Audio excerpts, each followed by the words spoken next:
Welcome back. Let's take our attention to this and look at that report about public officials taking 400 billion naira bribe in 1 year.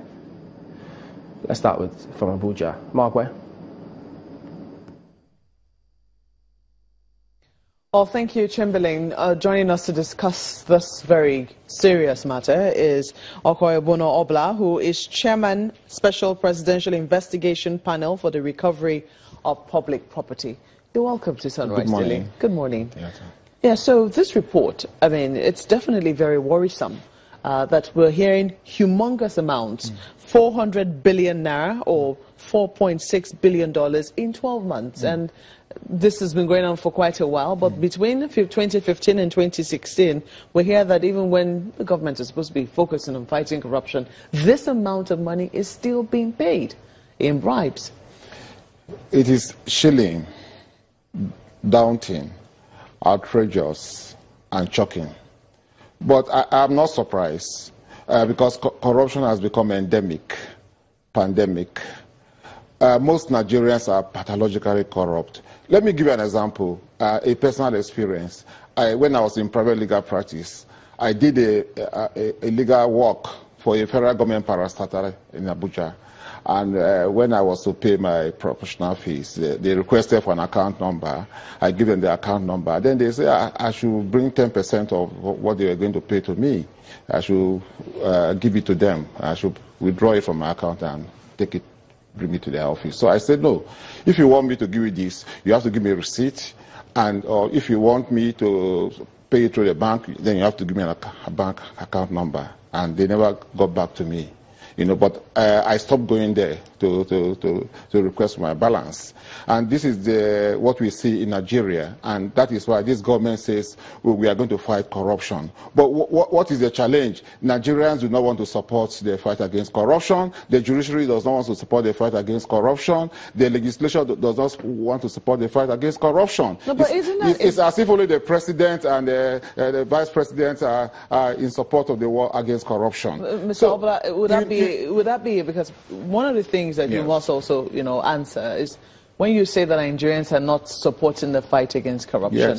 One of the cardinal points of the APC, on their manifesto, was that they were going to fight corruption. And for a lot of Nigerians, they felt that enough was enough in terms of corruption, and that was why they voted the president. And we are fighting corruption. Are we not fighting corruption? The thing is, when you accuse them now of not supporting that war against corruption, is that a fair assessment? Yeah, well, we see a lot of political gimmickry. They tell us the fight against corruption is selective, it's targeted at political opponents, which is not true, but we have fought corruption within 2 years of this administration, and we are still fighting corruption. And the committee that was set up, or the panel that was set up, which the acting president appointed me chair, that law has been existing since 1983. It came into effect in 1983. But that law has not been used by successive government because these successive administrations do not have the will. They did not have the commitment. They did not have the dedication to fight corruption. And this government has gone into the archives to assume that law to fight corruption. And the law is very, very strict. Maybe that is why successive administration did not manifest any commitment to use that law to fight corruption. That law predates EFCC Act, ICPC Act. Let me tell you why that law is very important and why you should thank this government. What law are you speaking of, sir? Recovery of Public Property Special Provisions Act. Cap R4, Laws of the Federation of Nigeria. Now, I will let you comment on that in just a moment. But, it would seem that these monies that we're talking about are not the big, humongous monies, even though, that is very important as well. It would seem that there's everyday things. I want to get my driver's license. No offense to the You are right. You are right. I want to renew my papers. Sure.